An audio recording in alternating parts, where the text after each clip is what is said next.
Hello and welcome to the first ever episode of Non-League Night. I'm joined by football writer Ben Hobson, and over the course of the show we're going to be looking at the best of Manchester's non-league action. We start off at FC United of Manchester. A week after suffering cup heartbreak at the hands of conference side Torquay, the Reds' attention turned back to the league as they took on a Marine side struggling in the table. We hand over to the team from FCUM TV for this one.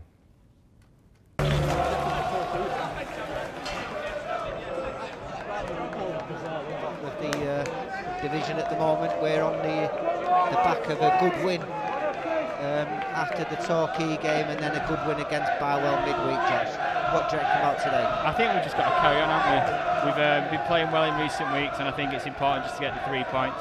Played reasonably well on Tuesday night. It's just got to carry on the form and get the momentum to hopefully another 3 points. So let's have a look at this FC side. Brownhill, Daniels, Birchie, Lacey, Ashworth, Matty Wolfenden, Byrne, Shelton Payne, Jerome Wright and Craig Lingfield. Strong side that, Josh.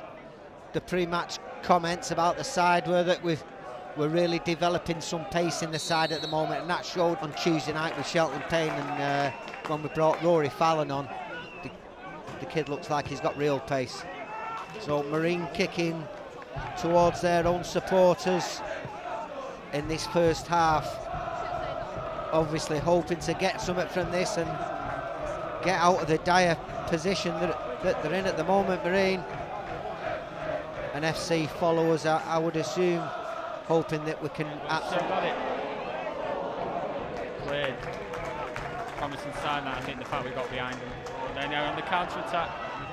Tom Pears away with it. Good shot! Goal! That wasn't in the script. After one. Burn. Looking for opportunities. Jerome Wright, left foot. Second chance, Daniels! Oh, he couldn't connect with it. He's got Payne on his left-hand side. Jerome Wright on the overlap.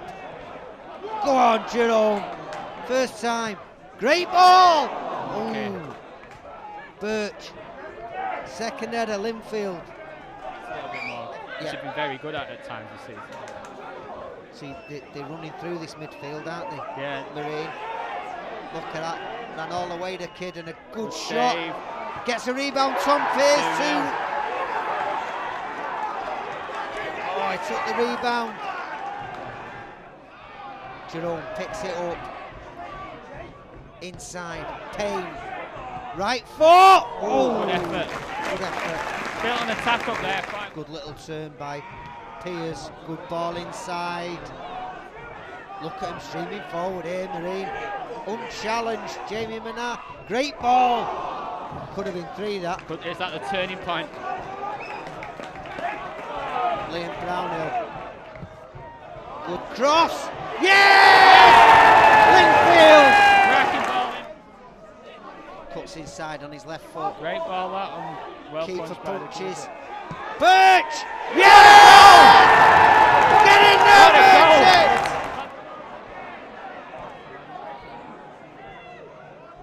Linfield, back post, Shelton Payne there again. Inside, Birch! Get in there, Callum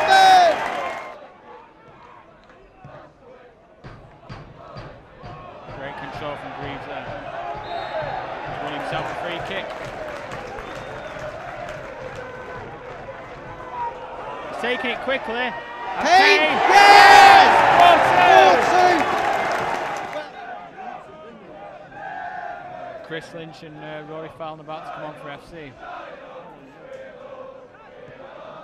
Well, we know Fallon's got pace, and they certainly won't want that, Marine, will they? Not at this point. They won't want, no, definitely not. Ball over the top, Birchie, Wolf is away, Oh, lobs what the a keeper! shit. Yeah! What a finish!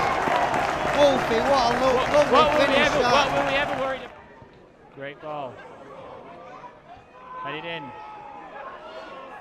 Greavesy, blocked. Linfield with the shot deflected and into the keeper's hands. Delivers a good one. Oh, that's a great attempt. Offside, I think. Yep. There, Wolfie. Ooh, strong challenge that. and again, but Marine come away with it. He's come out worse than that as well. Tom Pearce, shot and goal, good save by Dave Carnell. Referee blows the final whistle. A convincing win for FC after being 2-0 down, Josh. Yeah, I don't think anyone was expecting the game to be as relatively easy. It was in the end. After coming back. So, a win nonetheless, a convincing scoreline, but perhaps not as convincing performance. Exactly. By looking at the scoreboard, 5-2, you'd think FC have completely dominated this game, but it's not the case. 2-0 down after about 15 minutes. The two centre-backs in particular were looking very shaky, Ashworth and Lacey. Piers was running rings around them for the first 15 minutes, especially on the first goal. They were split apart easily. For the second goal, he pounced and neither of them reacted. But as the game developed, probably from around the 35-minute mark, FC really seemed to come into it, and a big part of that was the wing play. Exactly. Brownhill at right back, or right wing back, and Linfield on the right-hand side. They were both magnificent, and Wright at left back and Linfield in particular, they were absolutely excellent, you know, running rings around all of the defenders. In particular the second half, the first half really won't get going at all. Goals have always been a feature of FC United's game, but the fact that without Tom Greaves, obviously there's been a Norton injury, still finding goals, that must be encouraging for them. Yeah, as I said again, it's all coming from the wings. I mean, Daniels plays brilliantly, you know, he's a great team player, but he doesn't deliver goals. It's all coming from the wing. Linfield scored in as many games as I can think of, and Brownhill is just distribution is brilliant. As you saw for the first goal, Linfield flicking in from his cross, just excellent. FC United were in action again on Tuesday night as they played Ashton United with the opportunity to go second in the league. Jerome decides to knock it to the back post. Yeah, exactly. Keep the pressure on. Let's raise this, lift the pace a little bit.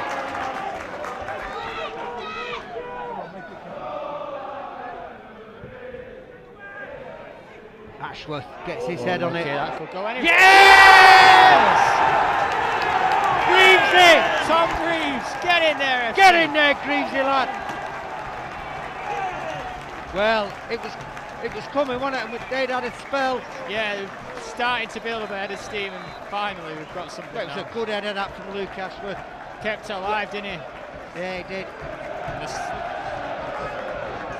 stand opposite us, he's rocking again.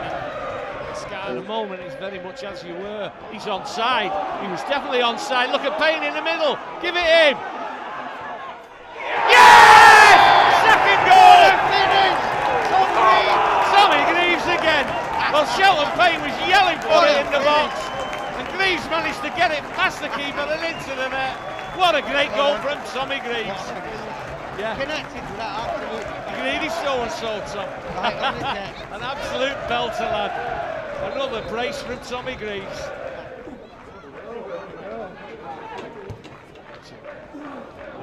Looking for Fallon. Well, he's kept it in. Well, if indeed that was a ball to Fallon, that was a ball to fantastic Fallon. ball. Daniels. Edge of the box. Byrne. Oh yeah, That's a good ball. Fallon. Yes! Liam That wasn't Brownhill. Fallon, it was Liam Brownhill. What a really good goal that was. Placed it, didn't he? Yeah, lovely interplay there. Greg Daniels involved. Goal scorer for FC United, number 2, Liam Brownhill. Yeah, lovely place pass into the back of the net, and that seals it for FC certainly. What a finish though, that. Just slotted that in. So that win moves FC United to second in the table with 7 games in hand behind leaders Skelmersdale. We now move to Salford City, who were desperate need of a win to keep up their title push against leaders Darlington. They played a New Mills side languishing at the bottom of the table. We join Joey Payne for this one. Hello and welcome to Moor Lane for this EvoStick First Division North clash. Today Salford take on New Mills. The Ammies currently sit second in the league and will be looking to further boost their promotion chances against a side who rests second from bottom.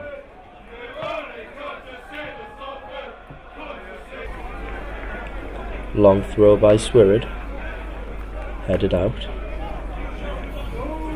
And again. And it's fallen to Koo, onto Dean. Flicks it, and here's Seddon, looks to control it. And on goes Phil Dean down this left hand side for Salford. Was he fouled?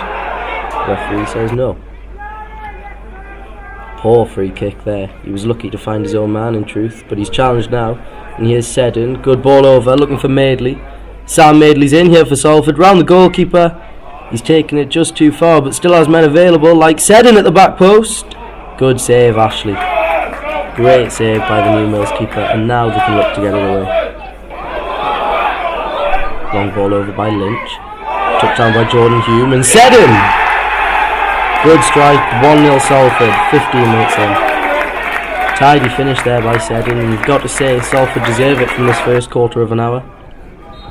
Thrown in by Lynch. Seddon on the turn, good effort, and great save, Ashley. A good battle between these two. Long throw by Chalmers. Headed out not far enough though, and here's Aaron Chalmers, and now Grimshaw. Didn't catch it well. Gary Spencer. Good run here. Clever ball too, and here's Dean into Madeley. Should have done better. Ashley takes it short. Long ball over. Headed away, not too convincingly though. And here's Lee O'Brien. Good effort, nearly made Salford rue those earlier missed chances. Now here's Morning driving at the defence onto Madeley. Look good here for Salford. Madeley into Chadwick. 2-0. So another home win for the Ammies. That keeps the pressure on at the top of the table. Indeed, Darlington have got 3 games in hand over Salford, and obviously they're top of the league. We've got Spennymoor Herd just below Salford, who've also got games in hand. So, you know, Salford are going to have to keep up this run of form if they're wanting to push for promotion. And they've got goals in the side. Gareth Seddon, 14th for the season. He had a brief spell out the side, but he's coming on strong now. As indeed, I mean, it's an absolute formidable partnership between him and Madeley. That was the 14th goal of the season for Gareth. And if him and Madeley keep going like that, you know, they're really going to get up there at the top of at the end of the season. A 2-0 win against a New Mill side that really Salford should be beating. The performance perhaps wasn't there, but beating a team and not playing well is quite often a sign of a champion. Do you think that's something that Salford will be happy about? I mean, yes and no. I mean, Byrne would be wanting to see you know, a good performance and a good win, but it doesn't come at times. I guess it does show a sign of champions if you can, you know, play poorly and still win. You know, a win's a win at the end of the day. There's been obviously a lot of attention around Salford City this year with the class of '92 coming in. Does that add extra pressure on these players to do well, or is it business as it would have been? I mean, you'd think so. I mean, Neville, obviously, Scholes, they're all absolute legends. But it doesn't seem to have had too much of an effect on them, to be honest. I mean, they're second in the league. If there was a lot of pressure of them and it's, you know, affected them, you'd think they'd be further down, but obviously they're second in the league, so I wouldn't say so, no.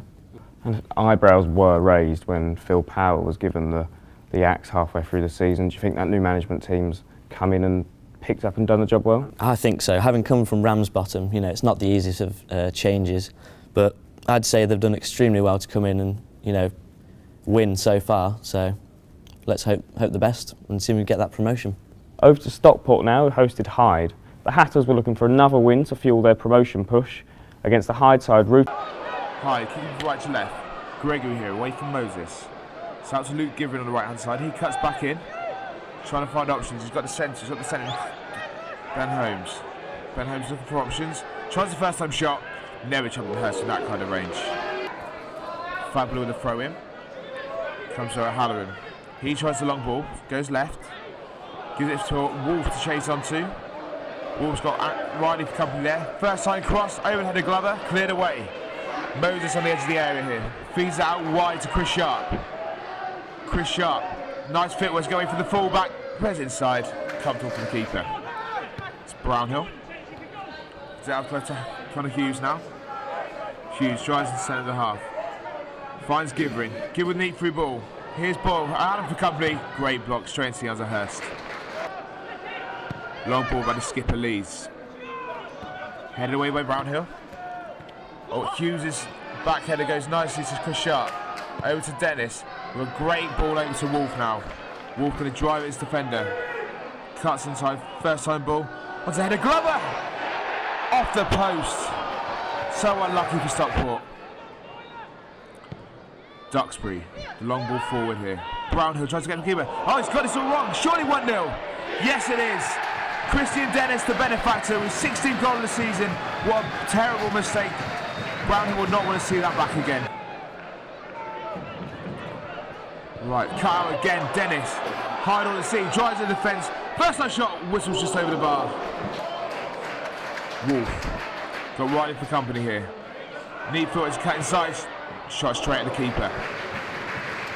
Stockport completely in control here. Out on this right hand side with Fagboller.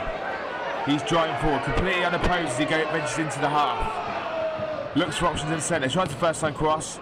Wayward. Where's the game? Oh! Just over the bar. That's Perry NG here. Because he unopposed with Kruloni. Drives into the heart of that fence. Finds ball. Surely 1-1. Great save from Hurst to keep the score 1-0 County. Great ball out to Wolf. Wolf is giving Riley all sorts of problem. Picks out his cross. Header Glover. 2-0. Brilliantly crafted goal by County. Glover's third goal since signing from Hensford. Wolf for the free kick. Squares it across and a header for Glover. Nearly his second. Foiled by the crossbar. Hyderabad winning 15 games now this season, trying to get back into this game. It's a long one. Connor Hughes goes all the way. Surely not. Great save by Hurst. Rebound falls to Gregory. Can't get hold of it. What a run that was by Hughes. But excellent goalkeeping there by Hurst. Keep it at 2-0. And the Wolf. Wolf has been everywhere today. Squares the ball in again. Chris Sharp can't quite get his header on target. Long ball out from Hurst. Back header. Getting it on by Glover. Glover says Dennis away, can't keep his shot down. Quick throw to Glover here. Oh, it just skims the outside of the post. Williams scrambling there. Here we go now. Glover. He's squares inside to the substitute Lofthouse. So from the company. Brings out to Scott Spencer. Another introduction. He gets away from Riley. He's had a torrid afternoon. Nice chest down there to Moses. Moses squares out, left out to Lofthouse. He's got acres of space on his left hand side. Fires the ball across. Dennis on the turn. So a relatively easy win for Stockport against the Hyde side that they look doomed, don't they? Unfortunately they do. That's 9 games now. They've lost out the last 11. But it's fair to say they did have chances in this game. They were the better of the two sides in the first 20 minutes. It's just comical errors, I'm afraid, in the defence that's putting them in this position. I mean, Kyle Brownhill in particular, that chest back for the first goal, I mean, it's dreadful, really. But when you're in a rot like that, I mean, how do you get out of this for Hyde? It's difficult to say, really. I mean, it's just luck. You need some luck at the bottom of the table, and most teams don't get it, unfortunately. For Stockport, a win's a win against anyone. They're still pushing for that playoff place, which is obviously a real cherry on the cake for them if they could get it. Do you think they've got a chance of promotion? I'd definitely say so. I mean, every team in those playoff places, I'd think has a chance. They were poor today, but fair play to them, they won, and it's a push for promotion for them as well. So 2 more games to come now. Firstly, we go to Altrincham, who are a side looking to get their 4th consecutive home win. They hosted a Forest Green team doing well towards the top of the table. We join the team from Alti TV for this one.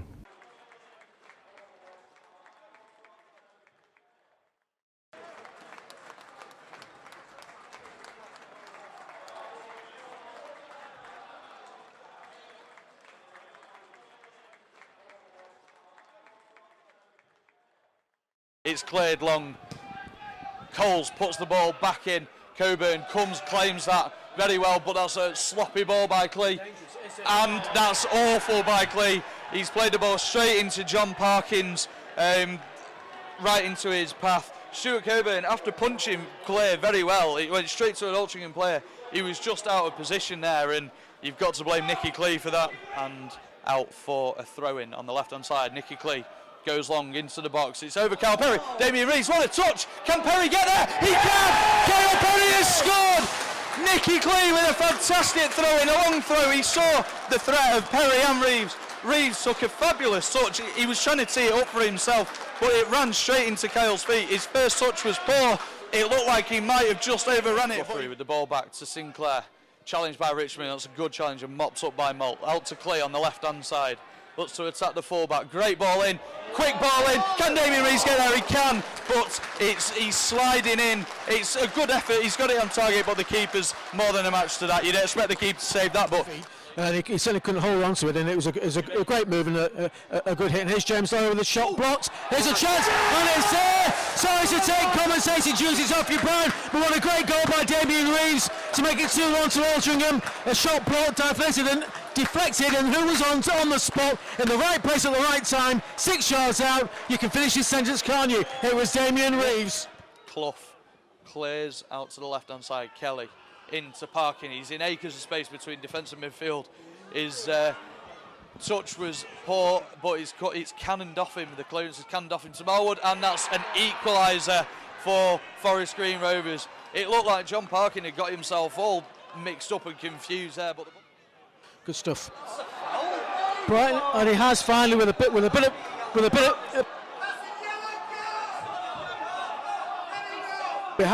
behind you. He has indeed. It's his second yellow. Clearly, the referee heard Brian Flynn's exhortations to send him off, and sure enough, has acted quite rightly to show a second yellow card to Danny Coles, and off Coles goes. His ball's deflected off, and there goes the final whistle. That was a great game of football. Altrincham certainly the better side, but the Shares have spoiled. The final score here in front of 1,071 is Altrincham 2, Forest Green Rovers 2, and the crowd have certainly had their money's worth this afternoon. So a draw. Fair result in the end, Ben? I'd say so. I mean, 2-2, it's expected in most games like this, although Forest are high up in the league. I think it is a fair result. I mean, they did have a man sent off, but just like to pick out John Parkin's goal. The first goal for Forest Green was an absolute cracker. I mean, yes, it's a mistake from the keeper, but he's volleyed that from at least 20 yards. It's straight into the roof of the net. It's an exquisite finish. And we picked out the defence in the last game, but in this one, both teams seem to have a real good go in attack. They did. I mean, they both attacked well. I mean, it was resolute defending on the whole, but as I said, Danny Coles did get sent off for a professional foul. Second yellow, I mean, it was completely deserved. It's poor. Altrincham, it's still a lot of football to be played, but look like they'll be safe from relegation, and a push for the playoffs looks perhaps unlikely. But do you think for them there's still something left in this season? I'd say so. I mean, a top mid-table finish would be nice. I mean, promotion push would be nice, but I think they might slightly be unhappy having had an extra man. I mean, it's a shame, but I think they'll be mid-table by the end of the season. Finally today we head to the Butcher's Arms, see the Droylsden side hoping to leapfrog Scarborough with a win. We head to the team from Droylsden TV for this one. 4th and 5th faced off at the Butcher's Arms Stadium as Droylsden took on Scarborough in a crucial Evo Stick North Division 1 clash. Bloods manager Dave Pace chose a predictably attacking line-up, partnering captain Kilheeney and Ben Deegan up front, with Sean Myler playing just behind.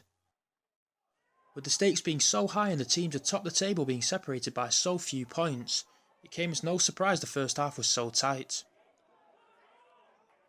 The first chance of note fell to the visitors and to James Beadle, who momentarily had Craig Ellison worried with an attempted diving header after a brilliant cross from captain Bradshaw.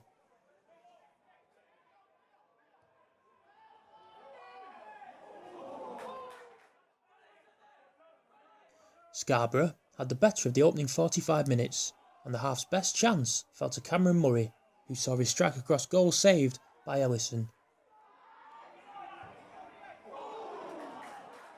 The Bloods' only real chance in the half came just before the break, and saw Joe Cracknell in the visitors' goal stretching to stop a Monaghan cross looping into the top corner.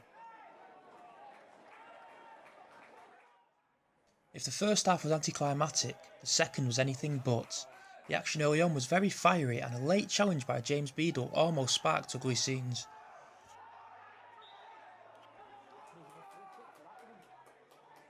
The referee and his assistants had a long chat, however decided against producing any cards. This delay to proceedings would come back to haunt Droylsden at the end of the game. Scarborough took the lead just before the hour mark when a perfectly weighted free kick caused all kinds of trouble in the Bloods box. The ball was eventually prodded home by Beadle to make it 1-0 to the visitors.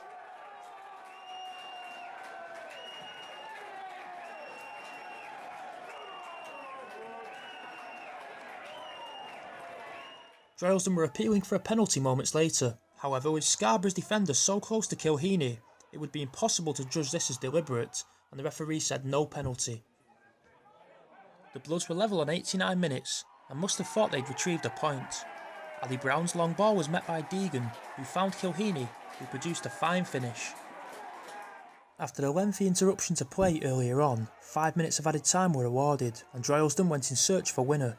Ali Brown almost won the game, however his striker cross goal sailed agonisingly wide. With almost the last kick of the game, Scarborough grabbed the winner. Captain Gary Bradshaw saw his chip cannon off the crossbar, however Thomas Corner charged in and tapped the ball home to give Scarborough a huge 3 points.